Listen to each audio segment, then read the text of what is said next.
Hasbunallohu va ni'mal vakil. Bizga Allohning o'zi kifoya. Ishni Allohga topshirish, uni o'ziga suyanish, uni va'dasiga ishonish, Allohning ishiga rozi bo'lish, u haqida yaxshi gumonda bo'lish, yengilligini faqat Allohdan kutish iymonning eng ulug' mevasi. Allohga tavakkul qilish mo'minning eng ulug' sifatlaridan. Tavakkul qilish degan nima degani edi? Esli odamlar ittara kelib, mana devorga suyangan, beli charchamayapti, beli tolmayapti. Endi suyanchig'i bo'lmagan odamning beli tolib ketadi. Mana sizlarga dehqoncha misol. Allohga ishlarini topshirgan, Allohga ishini tavakkul qilgan banda hayotda beli tolmay yashaydi. Lillahil masalul a'la. Banda ishlarning oqibati haqida yaxshi gumonda bo'lsa, har bir ishida Allohga suyansa, nimaga erishadi? Allohning himoyasiga, homiyligiga, rioyasiga, qo'llashiga va madadiga.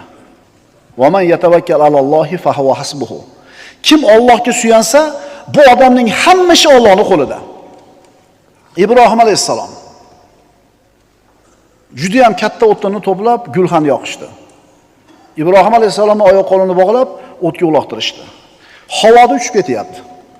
Shunda Jibril alayhisalom keldida, "Alaka haja ya Ibrohim?" Ibrohim, menga bir hojatingiz bormi? Ha, ushlab qoling demadi. U sekundlarda bo'lyapti bu ish. Havoda gaplashyapti buni. Uchib ketyapti, hozir yarim sekundda tushadi o'tga. Sizgami dedi? Sizga hojatim yo'q. Robbimga hojatim bor, ammo Robbimga aytishni hojati yo'q dedi. Hasbunallohu va ni'mal vakil dedi Ibrohim alayhisalom. Alloh taolo dedi, "Qulna ya naru kuni bardan va salaman ala Ibrohim." Ey o't, Ibrohimga sovuq va salomat bo'ling dedi. Nima uchun? Hasbunallohu va ni'mal vakil degan uchun.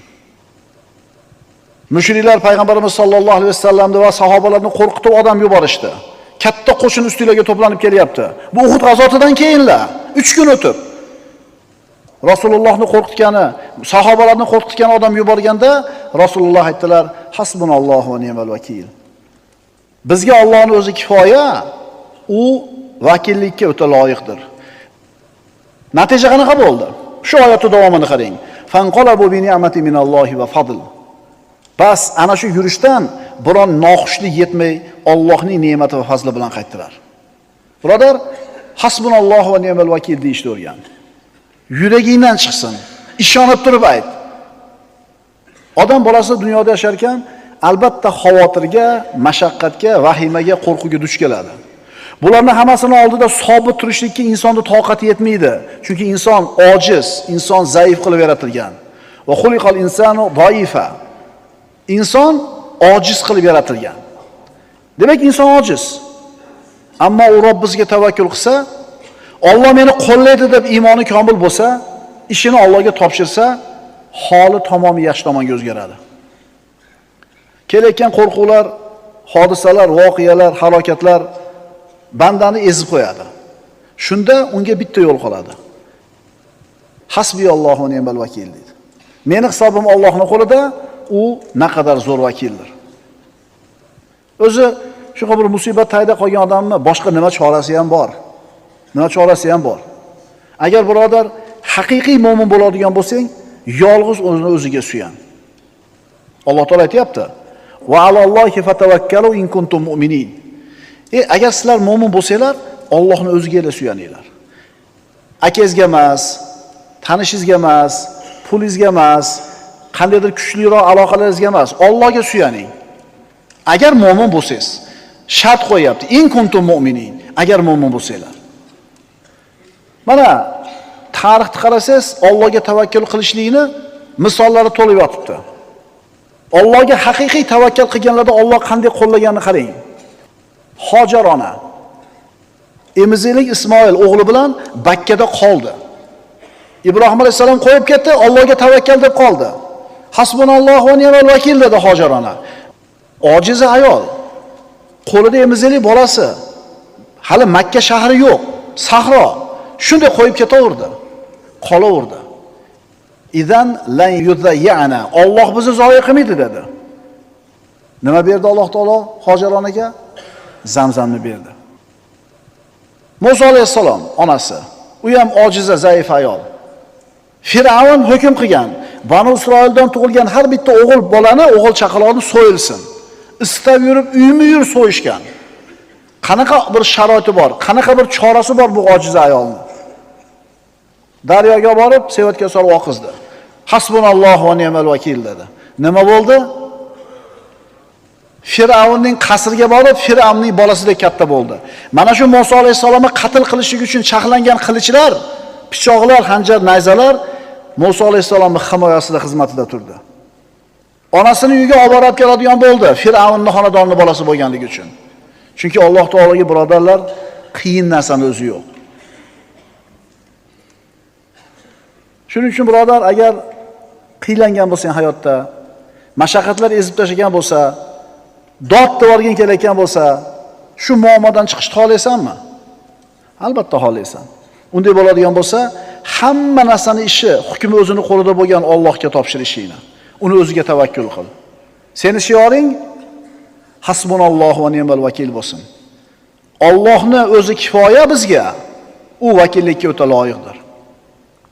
Puling ozayib ketdi, davlating kamayib ketdi, qarzga botib qolding. Hasbunallohu va ni'mal vakil degin. Ishing yurishmayapti, qayoqqa borsang eshiklar yopiq, hasbunallohu va ni'mal vakil degin. Dushmanlarda xavotir ko'payib ketdi, taqdir, tuhmatlar ko'payib ketdi, hasbunallohu va ni'mal vakil degin. Robbimiz o'zi bizga kifoya va u naqadar yaxshi vakildir. Shaytoniy hilalar, shaytoniy hujumlar ustingga bostirib kelib qolsa, hasbunallohu va ni'mal vakil degin. Chunki shaytonning hilasi Allohga tavakkal qilgan bandalarga o'tmaydi. Qaytarib aytaman, Allohga haqiqiy tavakkal qilgan odamga shaytonning makr hilalari o'tmaydi. Astagfirullah. Inna ibadi laysa laka alayhim sultonun va kafa bi robbika vakila. Mening iymon e'tiqodli bandalarim ustiga esa sen uchun hech qanday saltanat hukmronlik bo'lmas. Parvardigoringning o'zi yetarli qo'riqlovchidir. Iblis Odam alayhisalomga sajda qilishidan bosh tortdi. Jannatdan quvildi, la'natni oldi va Alloh taolodan qiyomatgacha o'lmaslikka izn so'radi. Alloh izn berdi. Iblis nima dedi? Endi mana shu odamni deb turib la'nati bo'ldi, mana shu odamni deb turib jannatdan quvildimmi? Endi men buni zurriyotini hammasini to'g'ri yo'ldan adashtiraman dedi. Oldidan orqasidan kelaman, o'ngidan so'lidan kelaman, ustidan ostidan kelib juda ko'pchiligini adashtiraman, juda ko'pchiligi seni to'g'ri yo'lingda bo'lmaganligini ko'rasan dedi. Alloh taolo nima dedi? Meni e'tiqodli iymonli bandalarim ustida senga hech qanday hukmronlik yo'q dedi. Shuning uchun hasbiyallohu va ni'mal vakil degan narsa qalbingdan chiqsin. Rostakamiga Allohga tavakkul qil, shaytonning makr hilalari ham senga zarar qilmaydi. Va man yatawakkal alallohi fa huwa hasbuhu. Kim Allohga tavakkul qilsa, Allohning o'zi yetarlidir. Qarangda, bir muammoingiz bor. Bu yoqqa yurdingiz, bu yoqqa yurdingiz, eplolmayapsiz. Shunda bir siz ishongan, sizga yaxshilikni ravo ko'radigan, gapiga javob beradigan, seryozni odam, bo'ldi men qilib beraman, ketavering dedi. Bo'ldi, ketavering, men to'lab qo'yman ishingizni dedi. Biz aytganda ishonchli odam, omonatdor odam, gapiga javob beradi. U haligi har xil qalanqasaq emas va sizga yaxshilikni ravo ko'radi. Bo'ldi, ketavering, to'lab qo'yman, xotirjam uxlavering desa, bitta odam sizga ishingizni hal qilib beraman desa, o'sha nima bo'lib qolasiz? Xotirjam bo'lib qolasiz. Ha, o'lib qolishi mumkin, fe'li aynib qolishi mumkin, u mansabidan ketib qolishi mumkin. Bitta shunaqa ojiz banda ishingni men to'g'rilab beraman desa, xotirjam bo'lasiz-ku. Hamma ish o'zini qo'lida bo'lgan Alloh ishingni menga topshir, o'zim bitkizib beraman desa, ishona olmaysizmi? Bizning muammoimiz shunda-da. Mana Ubay ibn Ka'b roziyallohu anhu hadisini o'qidik, zikr haqidagi darsimizda. Ya Rasululloh dedi. Bir kunda qiladigan duolarimni qanchasi sizga salovatga aylantirib qo'yay? Qancha ko'p bo'lsa o'zingga yaxshi dedilar Rasululloh. Duolarimni 3 dan birini sizga salovatga aylantirib qo'yaymi? Qancha ko'p bo'lsa o'zingga shuncha yaxshi. Yarmini sizga salovatga aylantirib qo'yaymi duolarimni? Qancha ko'p bo'lsa o'zingga yaxshi. Imom Termiziydan bu hadis.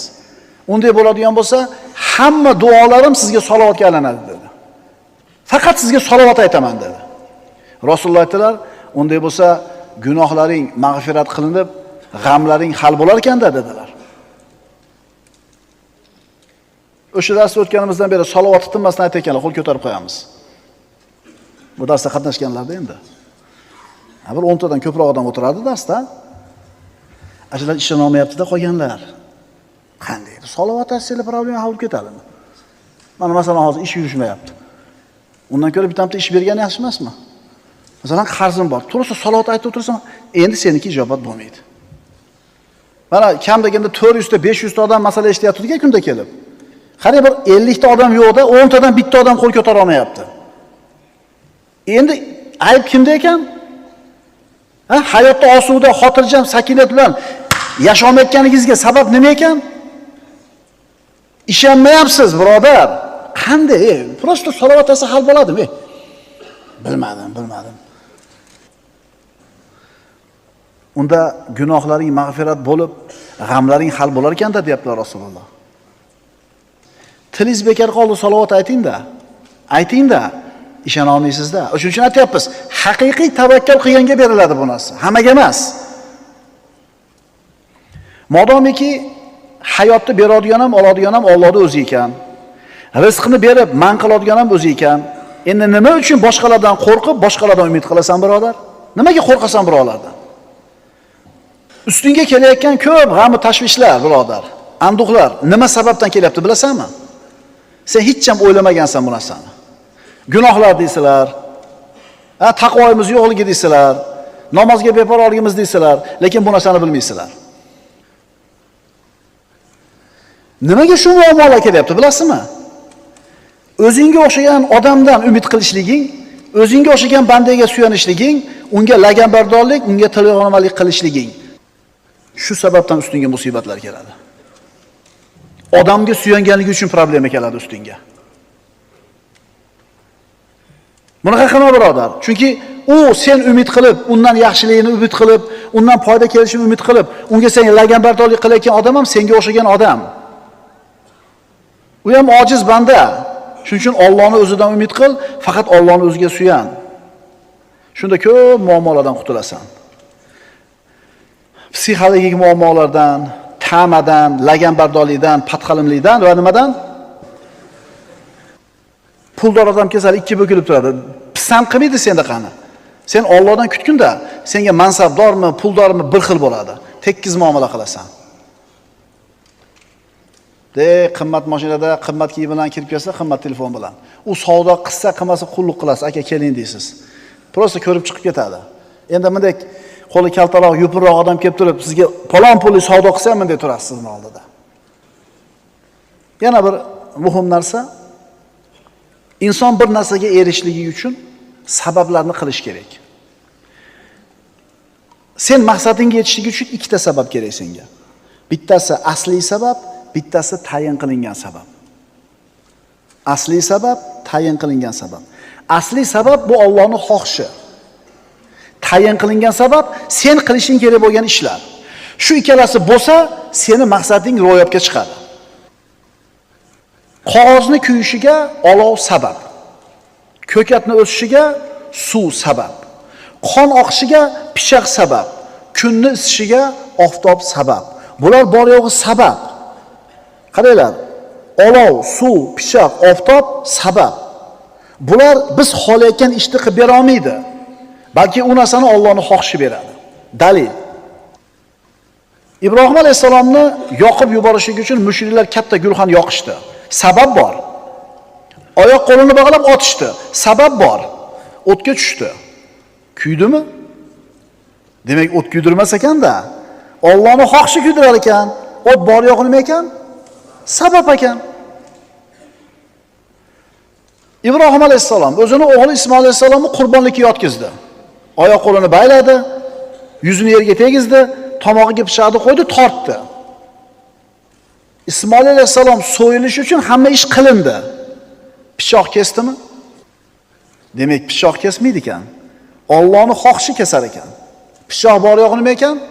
Sabab ekan. Yunus alayhisalom qavm u kishini halok qilishligi uchun dengizga irg'itishdi kemadan. Baliq yutib olib tushib ketdi dengiz tagiga. Dengizda tagi, baliqning qorni, havo yo'q. O'lishlik uchun hamma sabab qilindi. Yunus alayhisalom o'ldimi? Demak, havoni yo'qligi o'ldirmas ekan. Havoni yo'qligi faqat sabab ekan. Kim o'ldirar ekan? Allohning xohishi o'ldirar ekan. Musa alayhisalom Misrdan ana shu 600 ming Yahudi bilan chiqdi, qochib. Dengizning oldiga keldi. Orqadan Firavun qo'shini bilan yetib keldi, qirib yuborishlik uchun. Agar yetib kelsa, haqiqatan qirib tashlaydi. Lekin kim xohlasa qirib tashlaydi ular? Kimni xohishi bilan bu ishga qodir bo'ladi? Lekin Alloh xohlamadi buni. Aksincha shu zolimlarni o'zini halok qilishini xohladi. Bironta odam yerdan bitta tosh olib Firavunning qo'shiniga otgani yo'q, Banu Isroil ichidan. Ular hech narsa qilmadi. Endi Allohning xohishi bo'ludi, dengiz o'zi cho'ktirib qo'ydi. Tushunarlimi birodarlar? Pichoq kesmaydi. O't kuydirmaydi. Suv cho'ktirmaydi. Alloh qiladi bularni. Siz bilan bizni qilayotgan ishimiz bor yo'g'i sabab. Firavunning halok bo'lishiga alohida e'tibor bering, birodar. Bu qissada bandalar qilish kerak bo'lgan bitta sabab yo'q. Alloh xoladi, tamom bo'laverdi. Ibrohim alayhisalomni odamlar o'tga tashashdi, sababni qildi. Ismoil alayhisalomning tomog'iga pichoq tortildi, inson sababni qildi. Yunus alayhisalomni tashlashdi. Bularning hammasida sabab bo'lib turib bo'lmadi. Sababni qilsa ham bo'lmadi natija. Ammo Firavun ishida sabab bo'lmasa ham bo'ldi. Kim aytgani bo'lar ekan? Kim aytgani bo'lar ekan? So'raylar kattalardan. Bolam bezillamadi, Xudo aytgani bo'ladi deydi. Shuning uchun birodar, xotirjam bo'l. Biroq qo'rqitsa qo'rqib ketma. Biroq yaxshi narsani va'da qilsa ishib ketma. Ular hech narsa qila olmaydi.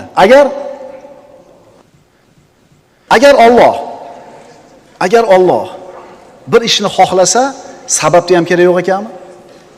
Astagfirullah.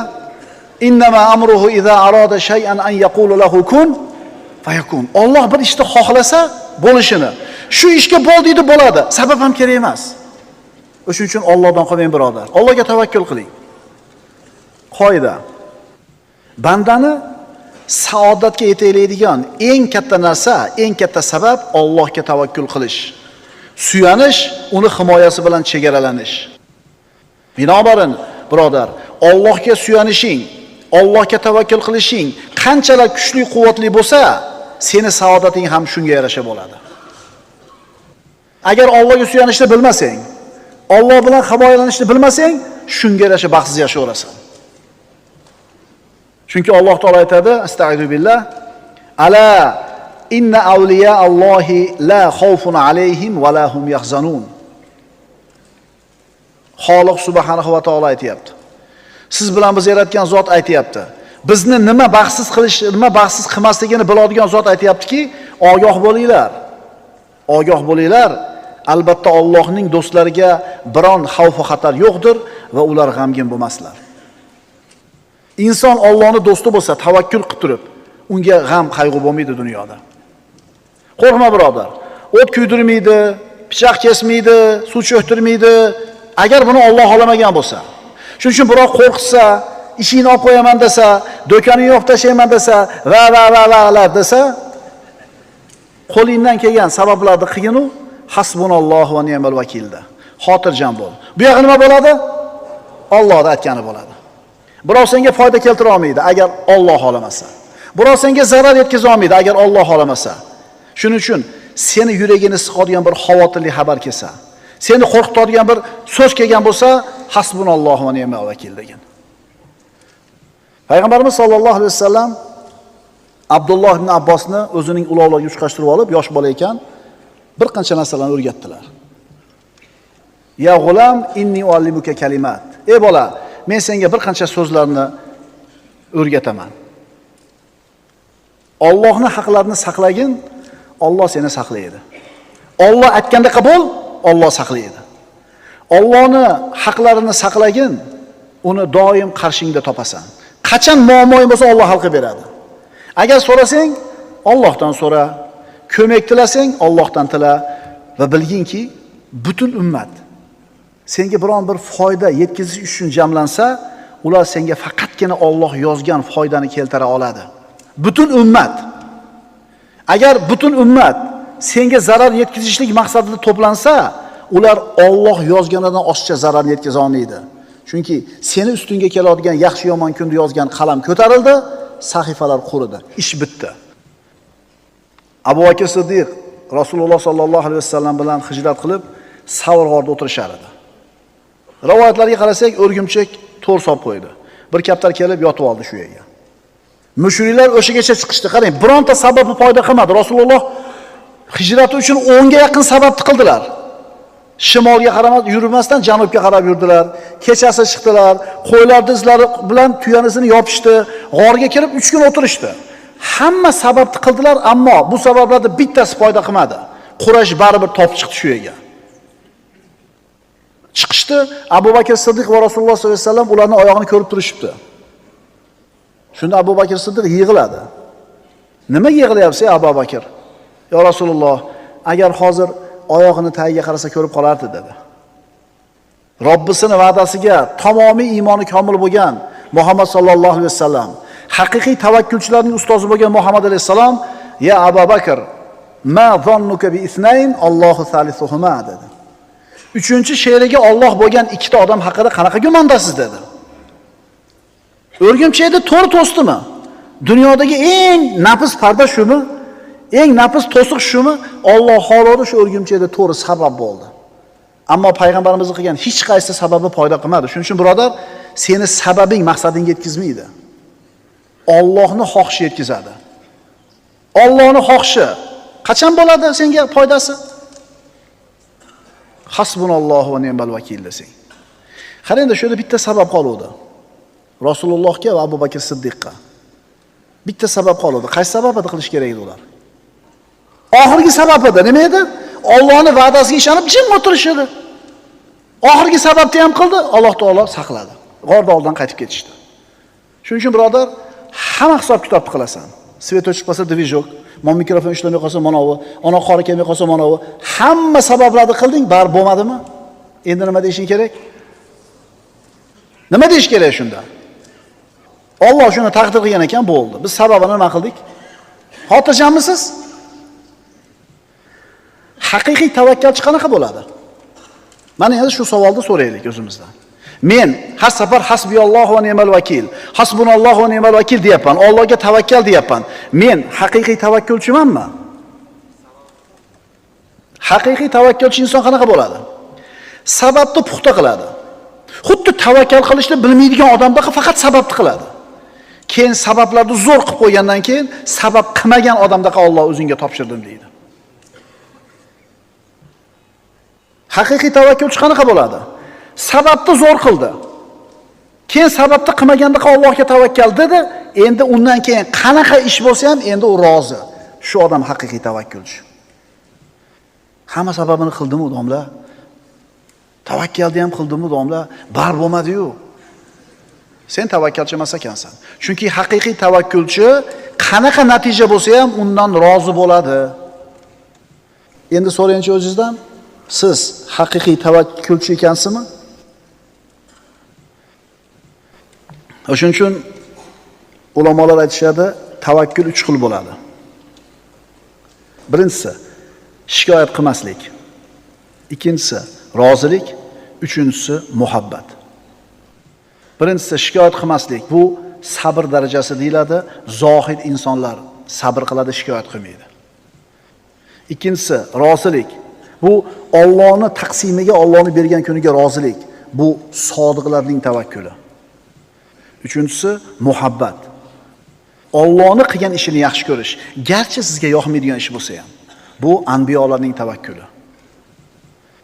Tavakkulning birinchisi shikoyat qilmaslik, ikkinchisi rozi bo'lish, uchinchisi yaxshi ko'rish. Endi tavakkulning samaralari. Mana endi nima bor bizga tavakkal qilsak, birodarlar? Birinchidan Allohning muhabbati bor. Innalloha yuhibbul mutawakkilin. Alloh tavakkulchilarni yaxshi ko'radi. Agar Alloh seni yaxshi ko'rgan bo'lsa, yutdi ikki dunyoda. Keyingi foydasi, rizqing keng bo'ladi. Hozir 99% odamning g'ami shu pul topishda, to'g'rimi? Pul topishda. Rasululloh aytadilar, agar sizlar Allohga haqiqiy tavakkul qilganinglarda Alloh sizlarning rizqinglarni xuddi qushni rizqini bergandek berar edi. Qush ertalab uchib chiqib ketadi, qorni och, kechki payt albatta qorni to'q keladi. Och qolmas ekan qush, birodarlar. Uni hunari yo'q, do'koni yo'q, sababi yo'q, uchib chiqib ketishinglar bor. Qush albatta qorni to'yib kelar ekan. Agar sizlar chin akamaga haqiqiy tavakkul qila olsanglar, qushni qornini to'yg'izganda to'yg'izadi Alloh deyapti. Tavakkulning yana bitta samarasi shaytonning vasvasasidan omonda bo'lasan. Hamma qo'rqib bo'layotgan ishlardan vahimaga tushganda xotirjam turasan. Innahu laysa lahu sultonun alal ladina amanu va ala robbihim yatawakkalun. Albatta iymon keltirgan va yolg'iz Allohga tavakkal qiladigan zotlar ustida shayton uchun hech qanday saltanat yo'q. Vasvasadan omonda bo'lasan. Jannatga behisob kirasan. Payg'ambarimiz aytadilar, meni ummatimdan bo'lgan 70 ming kishi bor, ular jannatga hisob kitobsiz kirib ketadi. Sahobalar, ular kimlar yo Rasululloh deyishdi. U zot javob berdilar, o'zlarini kuydirmagan, kuydirib davolamagan, ruhiya qildirmagan va Allohga tavakkul qilganlar dedi. Haqiqiy tavakkul qilgan odam jannatga hisob kitobsiz kiradi deyapti payg'ambarimiz sollallohu alayhi vasallam. Tavakkulning yana foydalaridan insonni azizlikka boshlaydi. Chunki meni ishim Allohning qo'lida. Alloh rizqimni yetkazadi. Alloh foydani ham, zararni ham o'zi beradi degan odam xo'jayin uni xor qilsa ko'tarmaydi. Biroq qo'rqitsa qo'rqmaydi. Alloh rizqni bitta eshigini yopsa, ikkinchisini ochadi deb shat izzat nafsi bilan chiqib ketaveradi. Kim Allohga suyansa, bas albatta Alloh g'olib va hikmatlidir. Tavakkulning yana samaralaridan haqiqiy tavakkul qilayotgan bo'lsang, bu seni qalbingda iymonni chin rost ekanligini dalili bo'ladi. Va alallohi fatawakkalu in kuntum mu'minin. Agar sizlar haqiqiy mu'min bo'ladigan bo'lsanglar, Allohga tavakkal qilinglar. Tavakkulning samaralaridan ishingni tuzatadi, ahvolingni o'nglaydi, fitnalardan, musibatlardan to'sadi. Haqiqiy tavakkul qilishlik, birodar, duolarning ijobat bo'lishining sababi. Haqiqiy tavakkul qilishlik maqsadingga olib boradi. Haqiqiy tavakkul qilishlik seni ikki dunyoda saodatli qiladi. Ana shu tavakkulga Imom Buxoriyda keltirgan bir hadisni hikoyasini aytib beraman. Rasululloh aytadilar, Banu Isroildan bo'lgan bir kishi boshqa bir Banu Isroillik kishidan 1000 dinor qarz oldi. Qarz olayotganda qarzni berayotgan guvoh keltir dedi. Hali qarz olayotgan Allohning o'zi guvoh dedi. To'g'ri ayting dedi. Menga kafil keltir dedi. Allohning o'zi kafil dedi. To'g'ri ayting dedi.